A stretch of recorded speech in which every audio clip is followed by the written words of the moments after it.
ऐसे में चंद्रशेखर आज़ाद और मायावती के बीच भी यहाँ पर कड़ा मुकाबला देखने को मिल सकता है, क्योंकि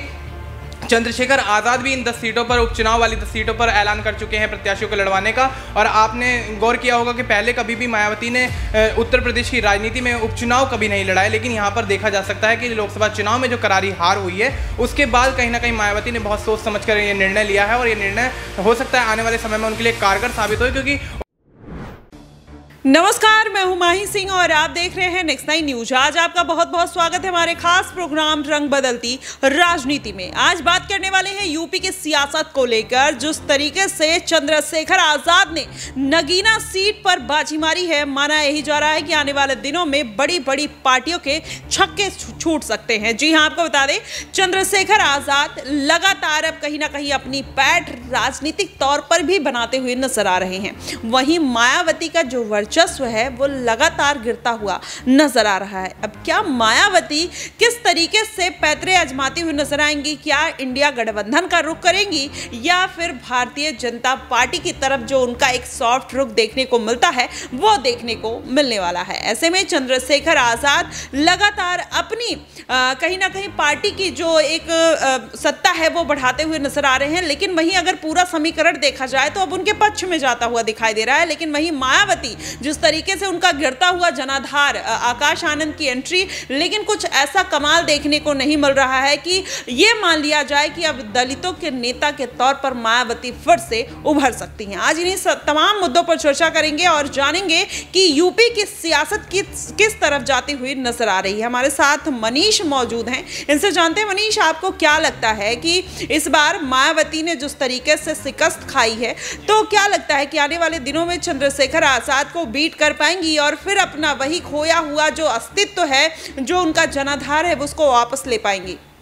देखिए माही, यहाँ पर यह देखा जा सकता है कि लोकसभा चुनाव में जो बड़ी हार मायावती की पार्टी बहुजन समाज पार्टी की हुई है, उसके बाद मायावती को यहाँ पर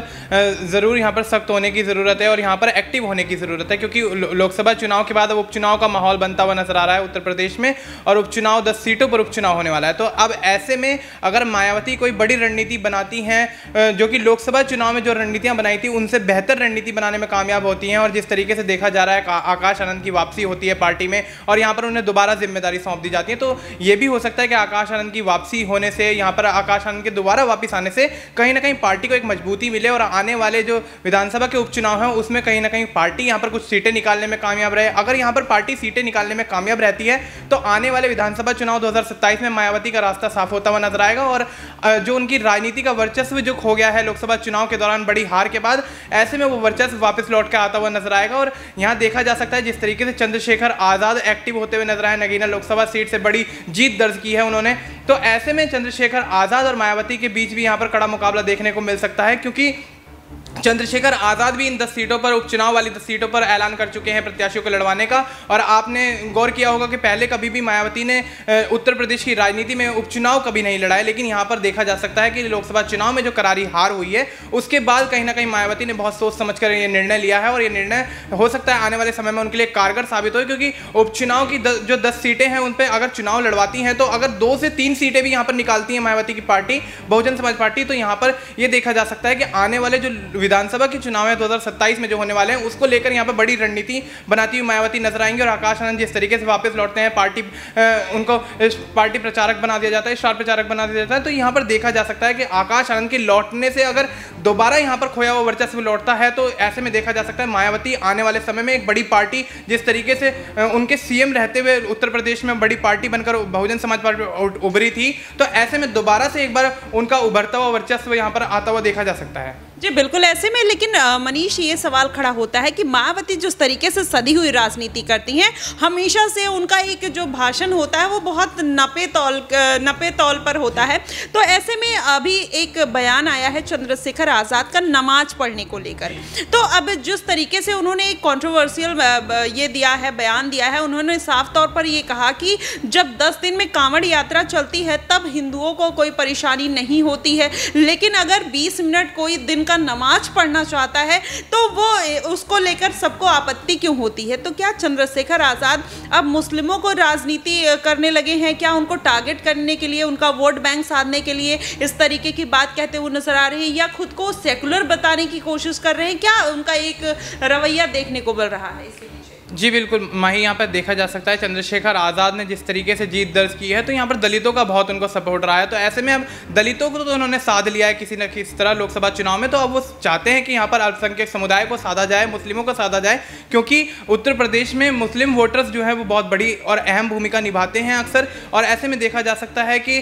चंद्रशेखर आज़ाद जिस तरीके से बयान दे रहे हैं तो उसको लेकर आने वाले समय में उन उपचुनाव हो, चाहे आने वाला विधानसभा चुनाव 2027 का माहौल हो, उसमें कहीं ना कहीं पार्टी जो है पिछड़ती हुई भी नजर आ सकती है, क्योंकि इस तरीके के विवादित बयान देना, और आपने गौर किया होगा कि विवादित बयान के चलते ही यहाँ पर आकाश आनंद की पार्टी में से यहाँ पर निकाल दिया गया था। तो ऐसे में सोच समझकर ये बयानबाजी करनी चाहिए, एक बड़े नेता के तौर पर आप उभरते हुए, और ऐसे में बहुत कम समय में जो आपने मुकाम हासिल किया है बेहद सराहनीय है। लेकिन यहाँ पर देखा जा सकता है कि जिस तरीके से उत्तर प्रदेश की राजनीति रही है उसको देखते हुए ये समझा जा सकता है कि चंद्रशेखर आज़ाद जिस तरीके से बयान दे रहे हैं तो अपने शब्दों का जो चयन है वो ठीक प्रकार से करें, और ऐसे में एक नेता के तौर पर उनको सभी समुदायों को साथ में लेकर चलना चाहिए, ना कि किसी एक पर्टिकुलर समुदाय के लिए राजनीति करनी चाहिए या उनके लिए उनके फेवर में बोलना चाहिए। तो यहाँ पर मैं समझता हूँ कि चंद्रशेखर आज़ाद को यहाँ पर बहुत सोच समझकर आगे चलने की कोशिश करनी चाहिए, क्योंकि जिस तरीके से एक बड़ी जीत दर्ज की है तो ऐसे में अर्श से फर्श तक आने में कोई वक्त नहीं लगता, क्योंकि जनता है, जनता यहाँ पर जो निर्णय लेती है, जनता का निर्णय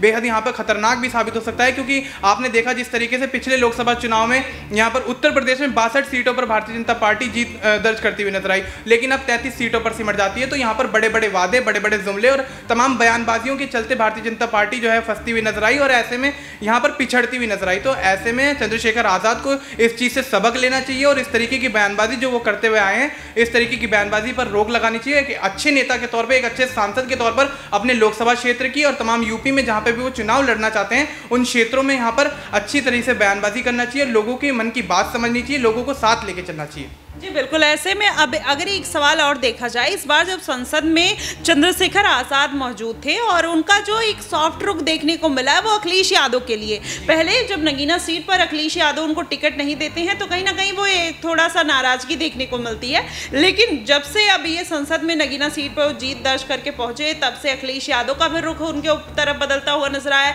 एक दूसरे के साथ पेन शेयर करते हैं और वो उनके पेन से सिग्नेचर करते हैं। तो आप देखिए किस तरीके से माहौल बनता हुआ नजर आ रहा है। क्या आने वाले दिनों में लगता है कि उपचुनाव के बाद, क्योंकि अभी तो उन्होंने साफ तौर पर इनकार कर दिया है, लेकिन विधानसभा चुनाव अभी 3 साल बाकी हैं, तो ऐसे में क्या आज़ाद का रुख बदल सकता है अखिलेश यादव के लिए फिर से एक बार? जी बिल्कुल माही, यहाँ पर देखा जा सकता है जो समाजवादी पार्टी है उन्होंने जो इतनी बड़ी वापसी लोकसभा चुनाव में की है, काफ़ी पार्टियों ने उनकी तारीफ की है, काफ़ी नेताओं ने तारीफ की है। तो ऐसे में देखा जा सकता है भारतीय जनता पार्टी को अगर कोई पार्टी उत्तर प्रदेश में पछाड़ती है तो वो समाजवादी पार्टी है, वो अखिलेश यादव है। वो अखिलेश यादव जो सूबे के मुख्यमंत्री रह चुके हैं, जो समाजवादी पार्टी की कमान संभाल रहे हैं जब से मुलायम सिंह यादव का निधन हुआ है, उसके बाद पार्टी को काफ़ी मजबूती मिली है। और लोकसभा चुनाव में परिणामों ने घोषित कर दिया कि अखिलेश यादव यहाँ पर एक बड़े नेता के तौर पर उभरते हैं, और उत्तर प्रदेश की राजनीति में आने वाले जो भविष्य जो उत्तर प्रदेश की राजनीति का है उसको काफी उज्जवल करने वाले हैं। क्योंकि जिस तरीके से लोकसभा चुनाव में उतरे थे उसको देखते हुए तमाम राजनीतिक पार्टियों या राजनीतिक विश्लेषकों की यही सोच थी, यही उनका कहना था कि उत्तर प्रदेश में लोकसभा चुनाव के दौरान जो परिणाम जब आएंगे तो यहाँ पर कहीं ना कहीं समाजवादी पार्टी को 5 से 7 सीटें मिलेंगी। ये अखिलेश यादव खुद कहते हुए नजर आए थे। तो अब यहाँ पर इतनी बड़ी जीत जो दर्ज की है तो उत्तर प्रदेश में, तो ऐसे में चंद्रशेखर आजाद का सॉफ्ट होना जाहिर सी बात है, क्योंकि इतनी बड़ी पार्टी बनकर उभरी है समाजवादी पार्टी, तो विधानसभा चुनाव के लिए बेशक एक दूसरे के साथ आ सकते हैं। जिस तरीके से आपने कहा उपचुनाव को लेकर अभी उन्होंने कोई निर्णय नहीं लिया है, उपचुनाव वो अकेले लड़ेंगे, पर्टिकुलर लड़ेंगे, लेकिन आने वाले समय में विधानसभा चुनाव में दोनों साथ देखे जा सकते हैं। जी बिल्कुल। अब ऐसे में देखना दिलचस्प होगा कि अभी जिस तरीके से आकाश आनंद की एंट्री तो मायावती ने करा दी है, ऐसे में आज़ाद भी अब अपने वोट बैंक को साधने का प्रयास कर रहे हैं, लेकिन इस तरीके का विवादित बयान दे देना कि नमाज के लिए एक्स्ट्रा वक्त क्यों नहीं दिया जाता, उसके भी कई रीज़न है। सरकार और प्रशासन ने कई तरीके के मुद्दे उठाए थे कि नमाज जैसे सड़क पर पढ़ने से कहीं ना कहीं गतिरोध होता है, जनता को परेशानी होती है, लेकिन उसके बीच में इस तरीके के बयान देना कहीं ना कहीं ये पुष्टि करता जाता है कि चंद्रशेखर आजाद भी अब उसी राजनीतिक गलियारों में घुसते हुए नजर आ रहे हैं जहां पर धर्म की राजनीति कहीं ना कहीं उससे कोई अछूता नहीं रहता है। लेकिन क्या इन सब का प्रभाव उनके राजनीतिक कैरियर पर पड़ने वाला है या फिर किस तरीके से अब अपने आप को मोल्ड करने की वो तैयारी कर रहे हैं? विधानसभा चुनाव में 403 सीटों पर उतरने का ऐलान तो उन्होंने साफ तौर पर कर दिया है, लेकिन उसका कितना फायदा आजाद को देखने को मिलता है? क्या आने वाले दिनों में मायावती का जो रुख है उनकी तरफ किस तरीके से रहने वाला है, इंडिया गठबंधन की तरफ उनका क्या रुख रहने वाला है? ये तमाम सवाल खड़े होते हैं, लेकिन सभी सवालों के जवाब समय के हिसाब से मिलेंगे। लेकिन चंद्रशेखर का ये जो बयान है वो काफी वायरल हो रहा है, इन दिनों सुर्खियां बटोर रहा है, चर्चा का विषय बना हुआ है। अब क्या इस बयान को लेकर विपक्ष उनके ऊपर किसी भी तरीके का हमला कर सकता है या फिर कहीं ना कहीं आजाद की बढ़ती हुई पॉपुलैरिटी अभी पार्टियां इस बात को लेकर चुप हो सकती हैं कि आजाद कब किसके काम आ जाएं? लेकिन वो किसके काम आएंगे ये तो आने वाले वक्त बताएगा। फिलहाल आपको क्या लगता है कि चंद्रशेखर आजाद आने वाले दिनों में किसका साथ पकड़ सकते हैं या फिर अगर अकेले चुनाव लड़ते हैं तो कितनी सीटों पर जीत दर्ज कर पाएंगे? आप हमें कमेंट बॉक्स में जरूर बताइएगा। फिलहाल के लिए बस इतना ही। देश और दुनिया की तमाम खबरों के लिए हमारे साथ बने रहिएगा नेक्स्ट 9 न्यूज पर।